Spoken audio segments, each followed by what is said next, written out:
what we're trying to promote is the conscious community here in the UK. We're trying to show actively all the organisations, all the entities that make up this community in the UK, and we're going to do that by gathering and taking this picture, which will show our community and be able to be used, future tense, for promotion, for advertisement, and for general informational update on the fact that there is a community, and a thriving one at that, here in the UK.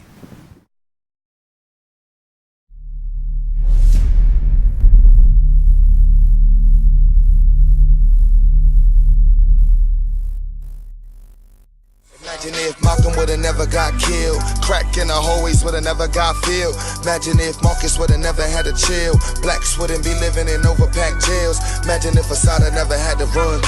J. Edgar Hoover would've never won. Imagine if Trayvon would've had the gun. Black life songs would've never been sung. So I wonder how this world's gonna ever be a place where these wrongs gonna ever cease.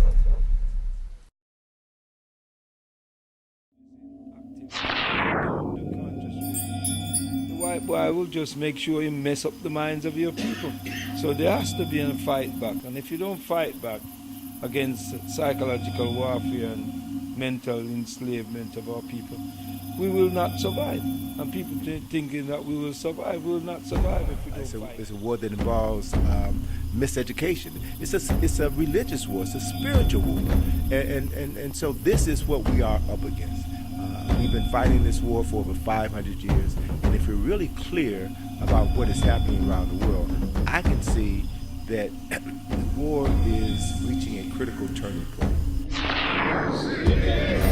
How did it go? We're gonna jump and shout! Africa Liberation Day! You know, I'm not sure if you realize that there are some out there who want to change what we're doing. They want us to call it Africa Day, as if liberation has arrived. I don't know who thinks that, but it's not here yet. The struggle is still on. We have work to do. Like Khaleesi from the Game of Thrones, I want my people to be free.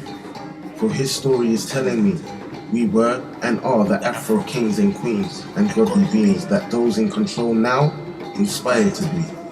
Oh my, my Afro kings and queens, have we fell that far down the apple tree?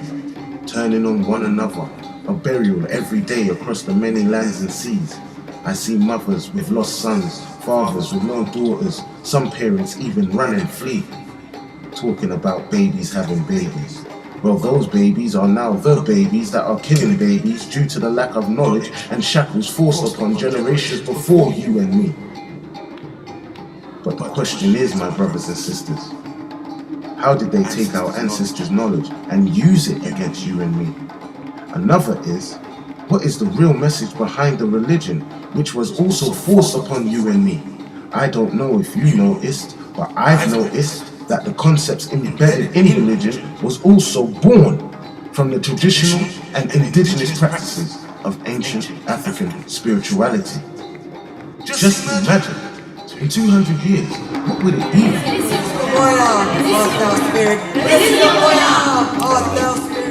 Edison Banju. I'm part of an organization called Ancestral Essence. We started it about 3 years ago with the aim of simplifying African spirituality. I'm Brother Malak from the AWF Nation. AWF stands for African World Federation. And we're a group of African people globally trying to build an organization to deal with some of the issues concerning our people globally. Okay. Yeah, I'm Yewande Ogunaike. As a policeman, if I come to take your life. I was, well, not actually brought up in it. I was born into it more. Okay. Than brought up. And there was a kind of a detachment from there because although I was born into it, it's just crazy because I didn't actually live with my parents. Okay. So I was in and out of my mother's house. Okay. Throughout my childhood. Okay. Yeah, but I knew about it. I knew about it from very early. Okay. Because of my mum, I suppose. Okay. Because she didn't like all the other mums, so to me, I was very observant. Well, to me, you know, the whole concept has been misconstrued. Okay. It's now become almost a religion in some aspects. Whereas people initially started it back in the days to understand the spirit of the individual. Now it's almost become a situation where people are trying to give it rules, regulations, dogma, all different things, trying to have it coincide with the Western world and the Western idea of magic, or the Western. See, originally it was just science, and the science of how your spirit operates in this reality. People, we'll just put this out there. A lot of people hear African spirituality and they're just scared. Because we have to understand that, we're coming from slavery. So based on that slavery, anything to do with Africa, we don't want nothing to do with it. They programmed us in a way that they've done a crafty job that as soon as we hear Africa, we think of dark side. Africa, Obia. So if you was to say African spirituality to the average, black person on the road, they're going to be scared. They're going to be thinking, what does he mean? Is he into some type of witchcraft? Like, this is how we think. So first things first, so in my opinion or definition of African spirituality is, an African person's spirituality in simplicity. Okay. If you have a European, spirituality, it's just a European spirituality. So it doesn't necessarily have to be a dark side element. And I would question, why is it automatically we think it's a dark side? It's called voodoo and hate as a manifestation. In other parts of Africa, it's called other things, but what we're talking is the traditional or indigenous African spiritual system that forms the African worldview, and that is what's under attack. You must resort to physical force. Life, everything. It's simple. It's nature, especially the water. Okay. Everything actually, it's earth, water, fire and air. Okay. It's utilizing it, balancing. Numbers are very important, which is rhythm. Okay. Rhythm, very much rhythm. Okay. Very much. And it's not just in the fact that we know that we as Africans have that connection with that energy of rhythm, but learning how to utilize it is part of life, or African spirit, my in terms of my feelings and thoughts and practice. A belief is accepting something without proof, and I don't believe in anything. I know things are or things are not. So knowledge cancels out belief. And as I look at the logo for Black Ice, information and knowledge, right? Our organization in DC is called IKG, Information, Knowledge, and Growth. So you have to get data first. You have to study that data, see how that data manifests itself in your life. And once you study how the cycle of how that data moves through life, then that gives you knowledge. And once you understand how that knowledge has played itself out continuously, then it's through the application of that knowledge that you grow, right? Belief leaves you stuck. Believing is for hopers, people who hope. Believing is for people who dream, right? Which is one of the reasons why back in the States, white folk who killed Dr. Martin Luther King embraced him only after he was dead, and they reduced this man to one moment in history, to one speech, to 4 words, I have a dream. And anybody who understood this man would know that he wasn't a dreamer, he was a visionary. But as long as they keep us locked down in a dream state, then they've won. Because in order for a dream to manifest itself, you got to be asleep. Dreams only work when you're asleep. But the issues that we're confronted with are issues that will be overcome by us having a vision and allowing that vision to pull us into a future that we create, right? So it's the application of knowledge. So to more specifically address your question, what I know by understanding the cycles of history is that what it normally takes to move the masses of people in a specific direction is a great disaster.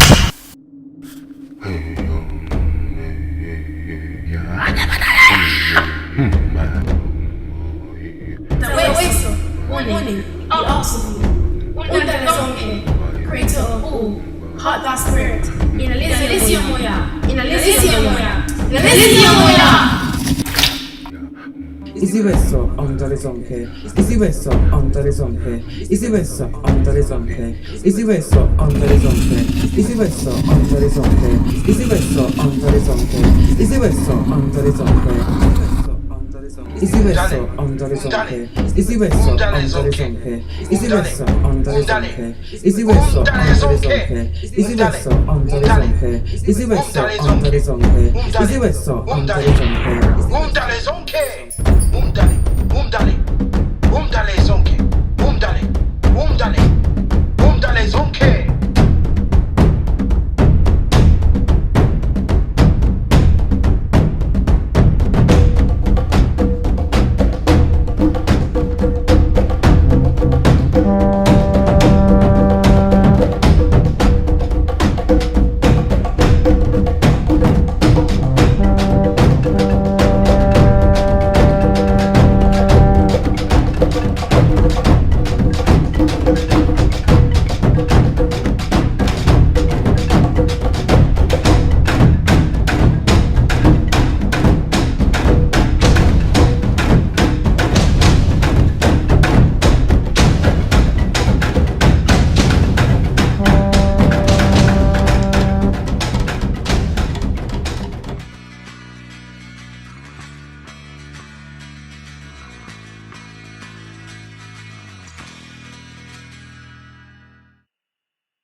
We are at SLOM Radio and we watch Blackicetv7.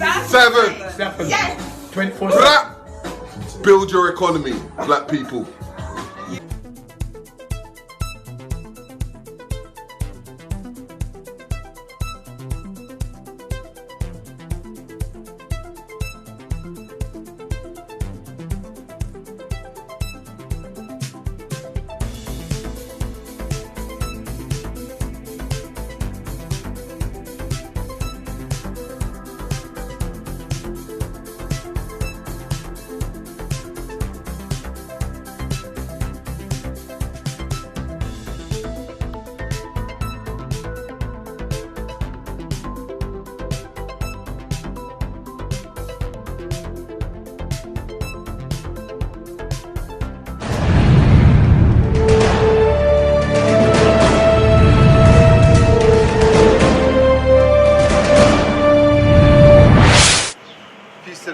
Peace of you and yours. This is your brother Red Pill, representing Kings County.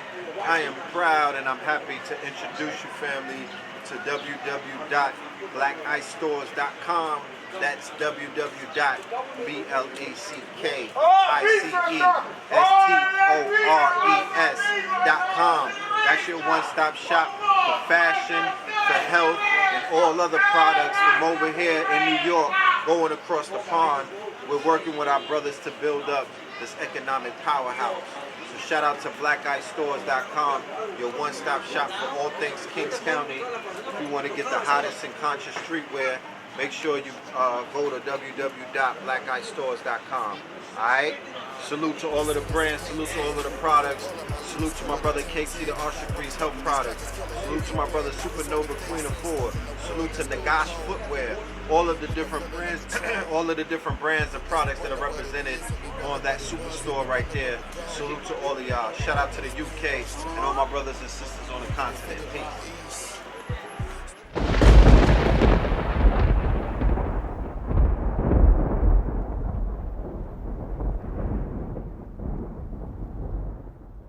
Peace and love, black families. The Prince of Pan-Africanism, Dr. Umar Johnson. We live and direct. I want to give a shout out to Black Ice TV.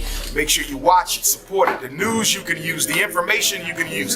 Youth, Pan-Africanism, economics, family, community. Make sure you support Black Ice TV because Dr. Umar Johnson does. Sacred is sacred. On the thigh, mother and father is the basics. Rise like you're supposed to slip out the matrix. Still dumbstruck thinking this is entertainment. Escape to reality. Most Yeah, I keep it raw like Sarasetti. Hotep, but if you're an enemy, you catch a broke net. Bang on the system like bullets from barrels released. Zulu Kemetic like African Bombata. The beast got a hold of the streets, rectify it like Malcolm. Watch your friends and your enemies, never doubt them. Never should you participate in their traditions, cause when you do, you put your own life into submission. Who's the victim? Tell me who the fuck will listen and step up and take charge. Most are caught slipping. If you Yeah. Go. We want to give thanks to Blackicetv7 when I'm in UK. It's always an honor to come on Blackicetv7. And Ola, who's a videographer, photographer, who's always on the forefront to make sure we're documenting our story. A great hotel. Queen in Congo anymore, our queen also in Brazil. So meaning the African descendant of Brazil took upon their own hands the power back to say, this is, we want to crown our queen. Well, that is fantastic. And usually people bow to you. I didn't this time because I didn't know. But next time I'm going to do it. But normally you don't bow to me. You bow to the symbol of the people. Well, I would like to say your name again, Queen Diambi Kabatu Swila. Perfect. Thank you so much for joining us. I'll be here in the Congo. Right? Yes. Thank you for being here. Dr. Eric Briggs, thanks for introducing us. And Jazz Fest, at what time? It'll be next Saturday, and then Tuesday at the CAC, we'll have a talk at 5 o'clock. Okay. Exciting. Thank you for New Orleans for welcoming me. Yes. Introduce yourself, Mr. Man, Mr.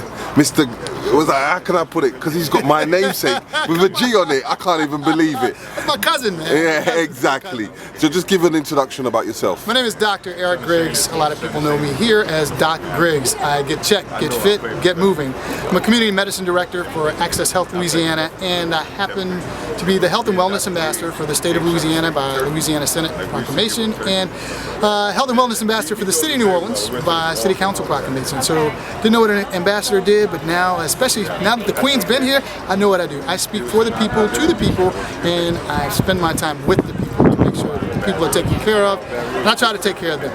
Okay. I said that in one breath. Okay. So now I want to ask you a question. Okay. In the state of New Orleans, after what would they call the tragedy of what's happened to New Orleans, what do you think about the health state of the African diaspora people? I think that we are healthy, we are living, we are survivors, and we're thriving. Again, I say get checked, get fit, get moving. Focusing on self-care. We're in a state, as the Queen mentioned, suffering from mental trauma. PTSD is more than just generational. It's still going on. Katrina, the disaster that you're talking about, happened in 2005, 14 years ago, and it's still something that even myself, it's difficult to talk about unless I'm helping someone else. Okay. Yeah, it's something that we don't talk about often, but once you do, you feel the release. Yeah, and that's the major thing, not keeping something into the chest.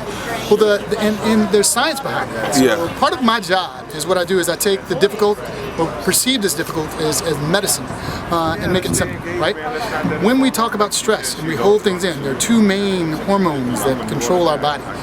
Cortisol and epinephrine. Cortisol makes your blood sugar go up and makes you stop and evaluate whether you're going to fight or fly, and epinephrine that raises your blood pressure. If you're in a constant state of stress, your blood sugar is constantly high, your blood pressure is constantly high, you have more risk for heart disease, diabetes, heart attack, and stroke.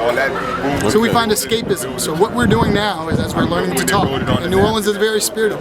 You feel the spirit of our city because you're here. Yeah, of course. And you're coming back. Of course I will. Every time. 100%. But I want to ask this question because, it came up, we talk about 100 black men. And I want to know, what is your role in 100 black men in Americas and worldwide? So right now, I'm the chairman of the Health and Wellness Committee here for New Orleans, our Greater New Orleans chapter, and I'm also a member of the International 100 Black Men Health and Wellness Committee. We talk and meet every month. We have a national conference coming up in June, and we deal with issues specifically in the African American community when it relates to boys and men.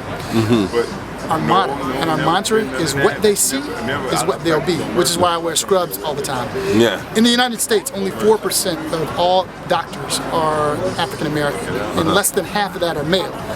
If they don't see me walking the streets wearing scrubs, how are they going to know that it's possible?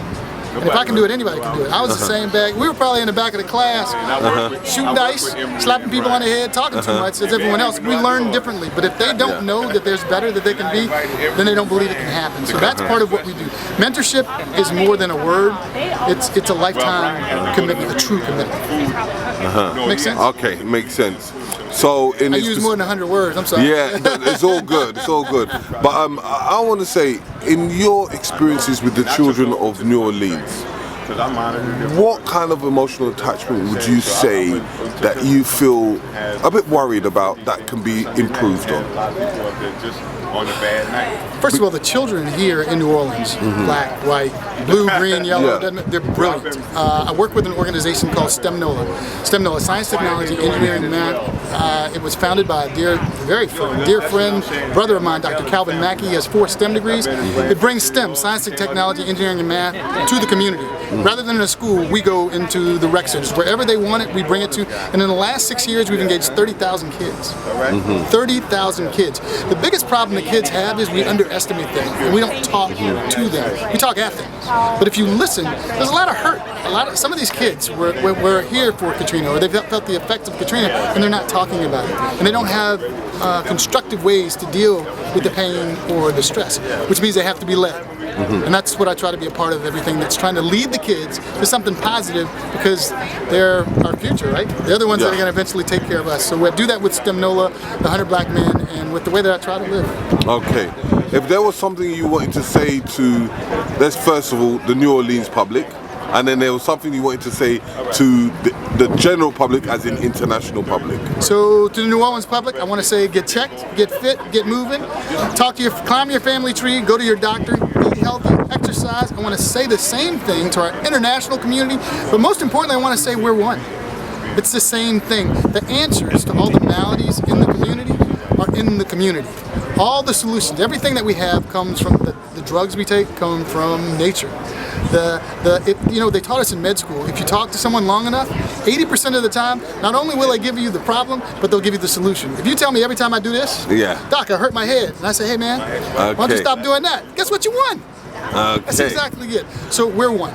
Get checked, get fit, get moving. Okay, I want you to give us an ad-lib in promoting the Black Ice TV7, but I want you to talk it in a health perspective. So, promoting Black Ice TV7 in a health perspective. 7 ways to I got it. All right, you ready? Yeah, I'm ready. So, Black Ice TV7. Let's start with number 1. Black encompasses all the colors. That's number 1. Encompasses all the colors of the rainbow, which means it's inclusive of everybody. Number 2, you need to get checked. Get checked, what does that mean? As you're taking care of yourself, you need to go to your doctor. Talk to your doctor, tell him everything that's wrong. Do your homework before you go there. Number 3, get fit. Get fit means don't get fat.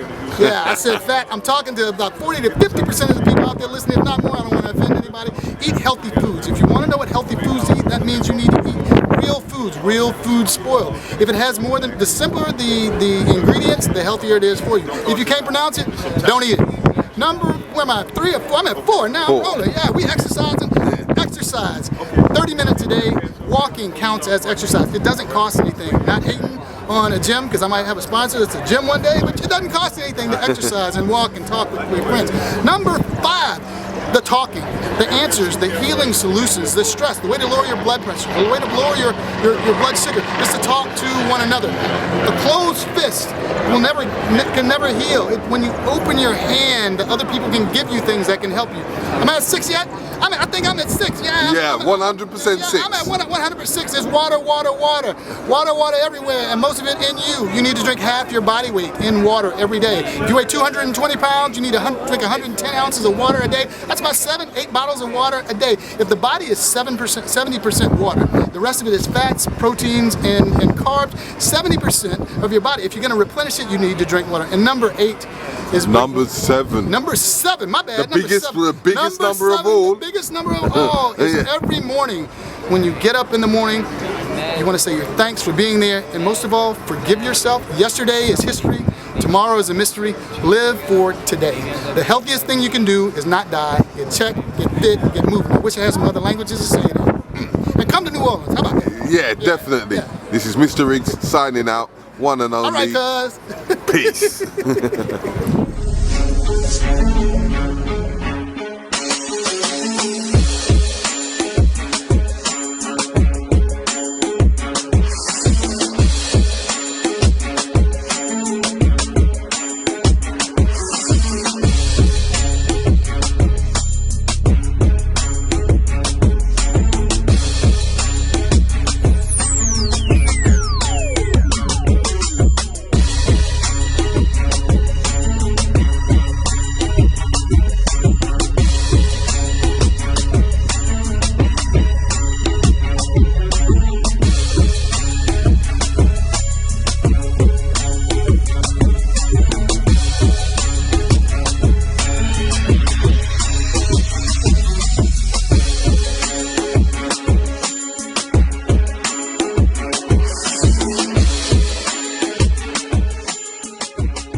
Terry Riggs, Mr. Riggs, Blackicetv7, and we are with the beautiful lady who's going to describe herself, what she does and what she's about.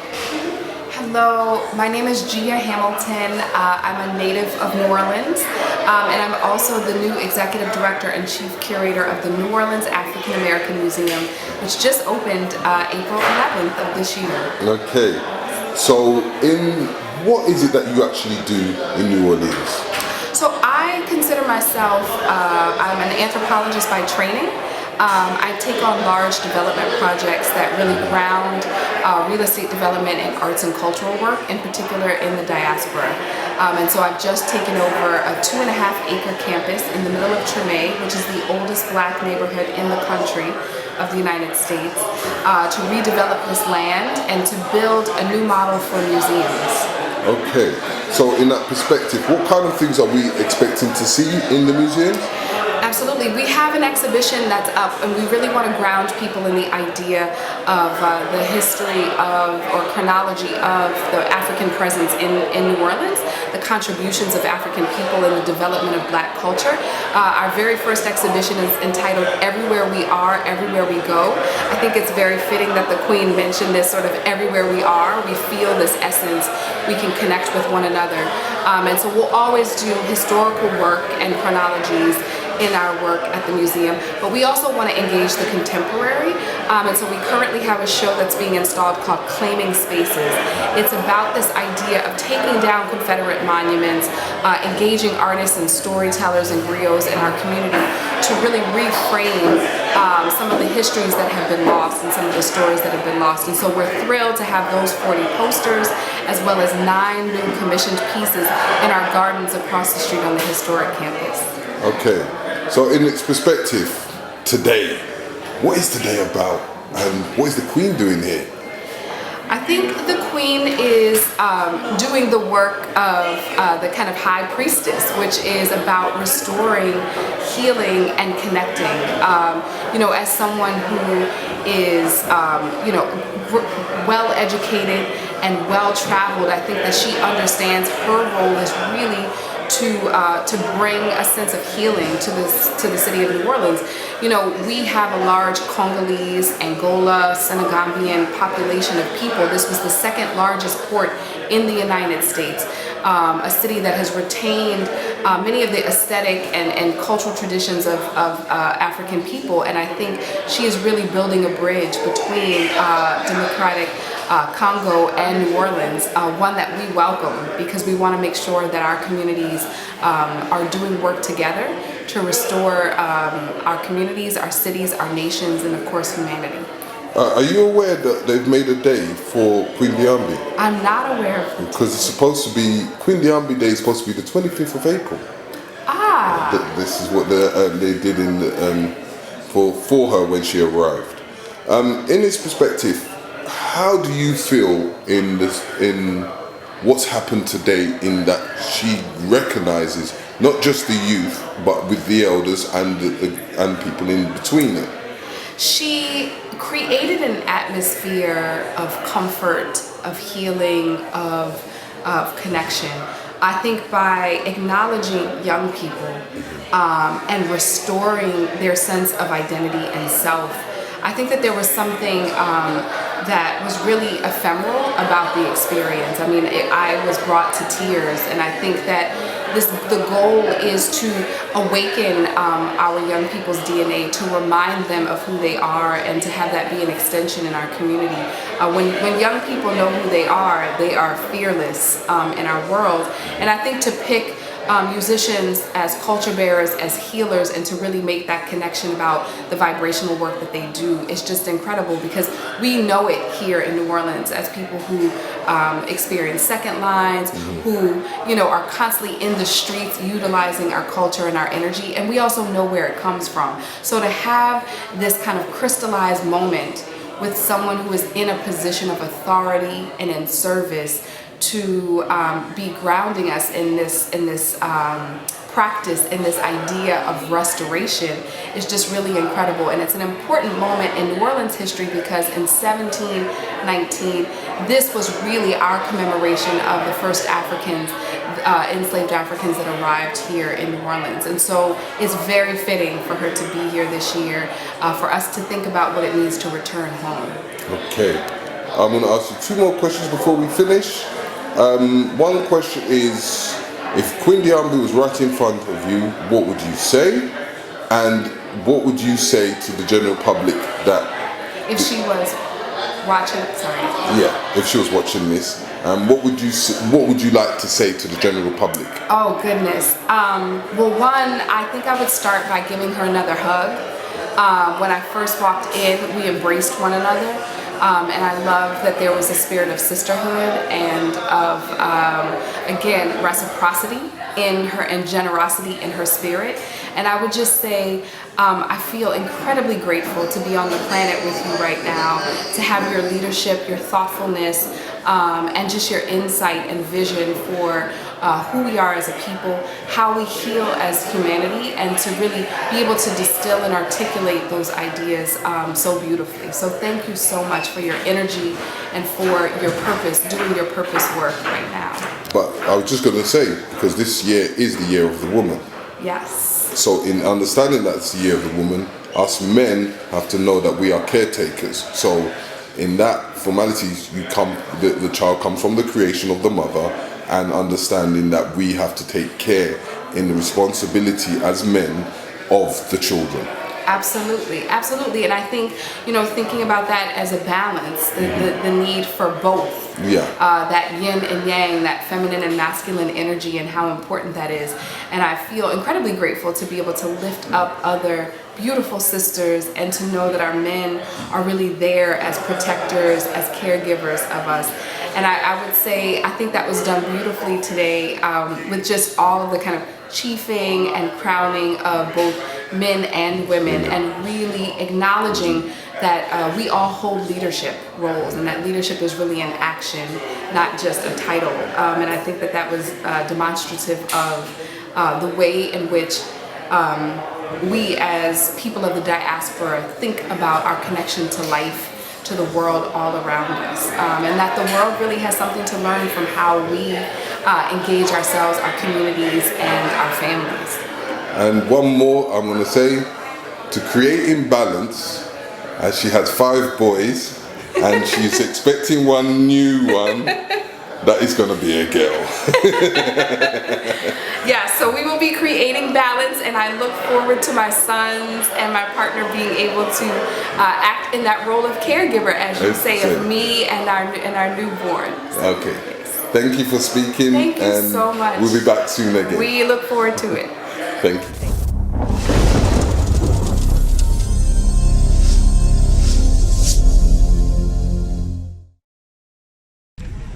Imhotep.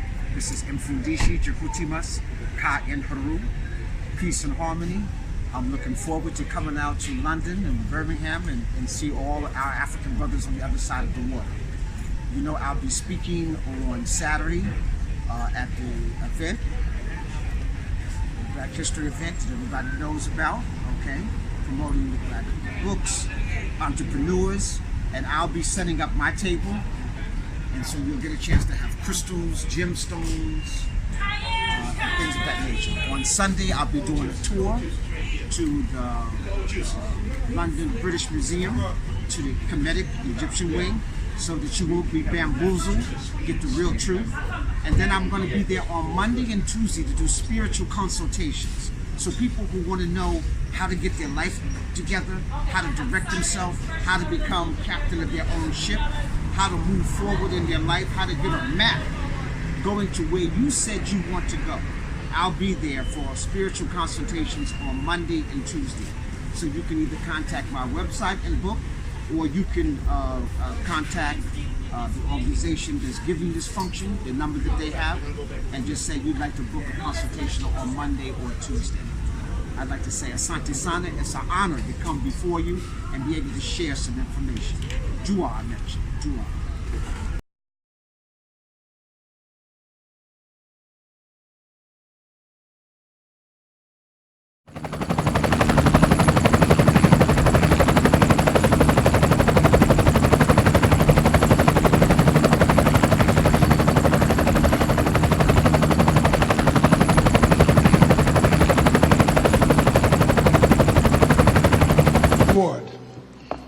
Your first question, what is your aspiration in life? Oh, my aspiration in life would be...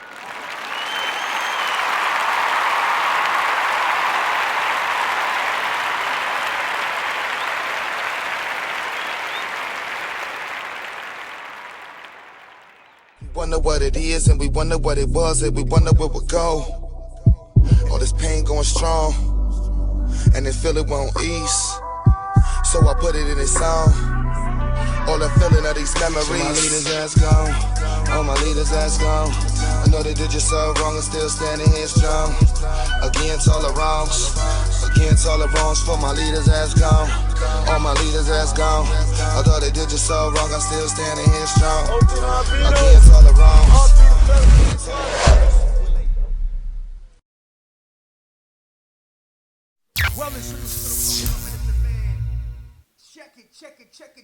Check it. Black Ice TV,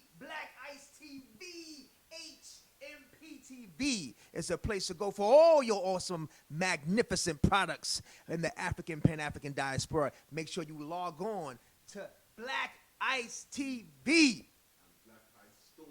Black Ice Stores is the place for you to go to download and to be in tune with all of our products. Family, wellness, salute.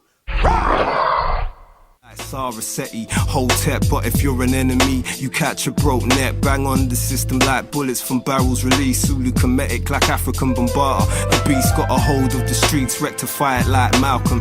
Watch your friends and your enemies, never doubt them. Never should you participate in their traditions, cause when you do, you put your own life into submission. Who's the victim? Tell me who the fuck will listen and step up and take charge. Most are caught slipping. If you don't stand for nothing, fam, then you fall for anything. Knowledge reigns supreme, give your team the mental medicine. My heart goes out to the wild youth.